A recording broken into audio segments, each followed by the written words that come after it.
নমস্কার বন্ধুরা, Ankita's magic with মম চ্যানেলে তোমাদের সবাইকে অনেক অনেক স্বাগত। তো তোমরা সবাই কেমন আছো? আশা করছি যে যেখানে আছো ভালো আছো, সুস্থ আছো। তা আমিও খুব ভালো আছি এখন। আজকে আমার সকাল সকাল রান্নাবান্না মিটে গেছে, অঙ্কিতা স্কুল যাবে বলে আর অঙ্কিতার বাবার বেরোবে বলে। তো আর কি বলবো, একদিকে তো ভালো আর একদিকে খুবই খারাপ হয়ে গেল। দেখো না, মেয়েটা স্কুল যাবে, ঘুম থেকে উঠেই জ্বর চলে এলো। দাঁড়াও তোমাদের দেখাচ্ছি মেয়েটা কীরকম শুয়ে আছে। আর বাচ্চাদের শরীর খারাপ হলে জানো তো সব বাবা মায়েরই মন খারাপ থাকে। এই দেখো মেয়েটা শুয়ে আছে, মেয়েটার হঠাৎ জ্বর চলে এসছে জানো। স্কুল যাবে বলে উঠলো, ঘুম থেকে উঠলো, বললো মা আমার না প্রচণ্ড সর্দি হয়েছে, আমার খুব কষ্ট হচ্ছে, বমিও করলো উঠে। তারপরে ওই দেখো বাবা, ঠান্ডা লাগছে? হ্যাঁ, গা খুব গরম, ঠান্ডা লাগছে। কি খাবে বলো? তোমরা তো দেখলে মেয়েটা শুয়ে রয়েছে, বলো তো এরকমভাবে থাকলে কার ভালো লাগে দেখতে? কারোরই ভালো লাগে না। এখান দিয়ে রোদ্দুর আসছে, কোনো বাবা মায়েরই ভালো লাগে না যে তার বাচ্চার শরীর খারাপে পড়ে থাকুক। এই যে হঠাৎ করেই পড়ে গেল বিছানাতে।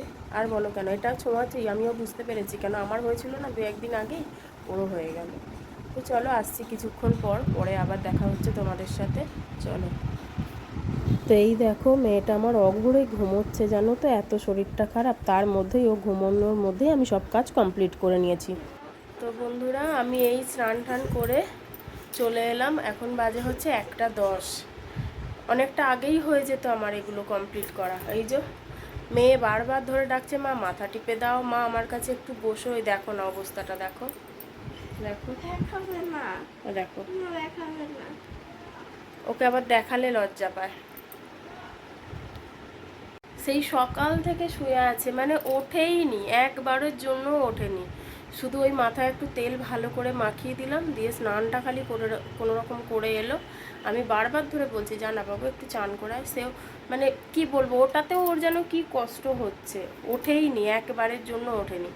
ওই শুধুমাত্র স্নানটা করে এসে আবার শুয়েছে, তাকে খাওয়ানো, খাবে না। ওই যে এখন মাথায় আবার বাম দিচ্ছে, মানে এটা হলে সত্যি আমার হয়েছে তো আমি বুঝতে পেরেছি যে এইটা হলে এত মাথার যন্ত্রণা হচ্ছে চিন্তার বাইরে, বীভৎস মাথার যন্ত্রণা হচ্ছে। আর মাথা মনে হচ্ছে ভারী হয়ে আছে, মানে মাথা নিচু করা বা তোলা কোনোটাই যাচ্ছে না, আর সবসময় বিছানাতেই মন চাইছে। তো কী আর করা যাবে, এই করতে করতেই লেট হয়ে গেল কাজের। আর জানো তো কাচার কোনো শেষ নেই আমার, মানে মানুষ সে একটা সিনেমাতে হয়েছিল না, মার খাওয়ার কোনো বয়স নেই আর আমার কাচার কোনো শেষ নেই, ব্যাপার হচ্ছে এটা। তো ওই কেচে ধুয়ে সমস্ত পরিষ্কার টরিষ্কার করে চলে এলাম। তো রান্না তো সেইভাবে কিছু করিনি, শুধু মাছের ঝোল আর একটু ভাজা করেছি, ওই দুপুরবেলা হয়ে যাবে। তো এখন বাজে হচ্ছে, কথা বলতে বলতে 5 মিনিট হয়ে গেল তোমাদের সাথে কথা বলতে বলতে, 1টা 15 হতে যায় পুরো। তো চলো আসছি আবার কিছুক্ষণ পর তোমাদের সামনে, পরে আবার দেখা করছি তোমাদের সামনে। দেখো না, সামনেই মেয়েটার জন্মদিন আর তার মধ্যেই এরকম অবস্থা। আমি জোর করে একটু ভাত ওর মুখে খাইয়ে দিলাম, জোর করে, তাও খেলো না জানো। তো আমি আবারও তোমাদের সামনে হাজির হয়ে গেছি, এখন হচ্ছে বিকেলবেলা, এখন পুরো 5টা বাজে। দেখলে তো অঙ্কিতাকে একটু খাওয়াতে বসলাম, তখন 3টে 3:30 বাজে। মানে সকাল থেকে কিছুই খায়নি মেয়েটা, একদম মানে পুরো না খাওয়া। অনেক বলে বলে যখনই খাওয়ার কথা বলছি তখনই কাঁদছে, যখনই খাওয়ার কথা বলছি তখনই কাঁদছে। তো একটু কিছু না খেলেও তো হয় না, বলো না। ওই জন্য জোর করে একটু ভাত খাওয়ালাম, তারপরে আবার কান্না শুরু করে দিল। এত বড় মেয়ে তারপরে এরকম, আর কি করা যাবে বলো। শরীর খারাপ হলে বড় আর বাচ্চা কোনোটাই মানে না। যখন আমার হয়েছিল আমিও বুঝেছি যে কতটা কষ্ট হচ্ছে। আর মানে শুধু ঘুমিয়ে যাচ্ছে জানো না তো, দেখো আবার ঘুমোচ্ছে, আবারও ঘুমোচ্ছে। আমাকে বললো মা, যখন একটু কমলো তখন বললো মা আমি বিকেলে 2টো শর্টস বানাবো। এখন আর কি করে ডাকি বলো, এখন তেরে জ্বর মেয়েটা। এই দেখো না, দেখাচ্ছি তোমাদের, দাঁড়াও। মানে সারাটা দিন এইভাবে রয়েছে, সারাটা দিন ঘুমোচ্ছে। আর বুঝতে পারছো নাকের যে একটা আওয়াজ হচ্ছে দেখো, মানে ভিতরে কতটা সর্দি বা বের রয়েছে, ওই জন্য একটা আওয়াজ হচ্ছে। সারা দিন এইখানে শুয়েই রয়েছে এইভাবে, আর শুধু জল খাচ্ছে, জল শেষ করছে, আর কিচ্ছু খাচ্ছে না। দেখো পুরো গা আগুন। আমি যে গায়ে হাত দিচ্ছি কোনো টের নেই, না হলে ওকে একবার যদি গায়ে টাচ করি ও ঠিক সাড়া দেয়। ঘুমোচ্ছে তো, তখন ঘুমোক জানো তো। আর আমি ছাদে যে জামা কাপড়গুলো মেলা আছে ওগুলো একটু তুলে নিয়ে আসি, যেগুলো শুকিয়েছে। দাঁড়াও একটুখানি পরে, চোখটা আবার চুলকাচ্ছে কেন। যেগুলো মেলা আছে ওগুলো তুলে নিয়ে আসি, তা না হলে ও আবার উঠে পড়লে আবার চিৎকার করবে, ওর কাছেই বসতে হবে।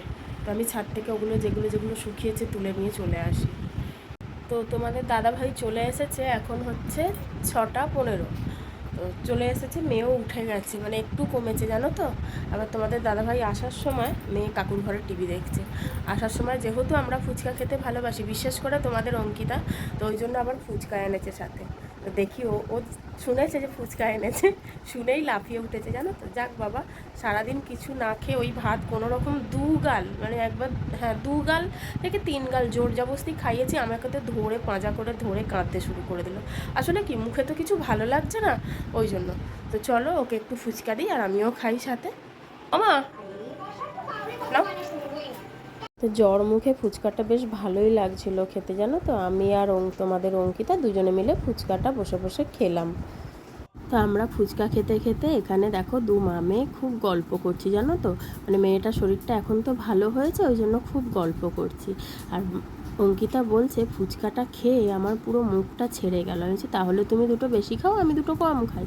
বলছে না মা, দুজনেই সমান সমান খাবো। আর ওর বাবা জিজ্ঞেস করছে, যেই শুনেছে যে কিছু খায়নি মেয়ে সারাদিন, মেয়েকে জিজ্ঞেস করলো যে মা তুমি কি খাবে টিফিনে। তো তখন বললো হয় ডিম টোস্ট, না হলে চাউমিন। তো জানো তো কোয়াটার পাউরুটি কোথাও আর পাইনি, তো ওই জন্য চাউমিন নিয়ে হাজির হয়েছে। সাথে সাথেই চলে গেছে, যে মেয়ে খাবে বলেছে ওই জন্য চাউমিন নিয়ে হাজির হয়ে গেছে। আর আমি কপালে হাত দিয়ে আর একবার দেখছি যে মেয়েটার জ্বর এখনও আছে কি নেই।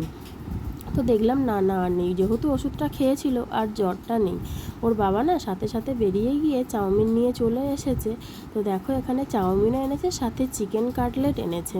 তো খুব খুশি অঙ্কিতা জানো তো। তো আজকে এই চাউমিনটা খেতে খেতেই আমরা বিদায় নিই। আজকের মতো টাটা, সবাই ভালো থেকো, সুস্থ থেকো, সাবধানে থেকো আর আমাদের পাশে থেকো। Good night.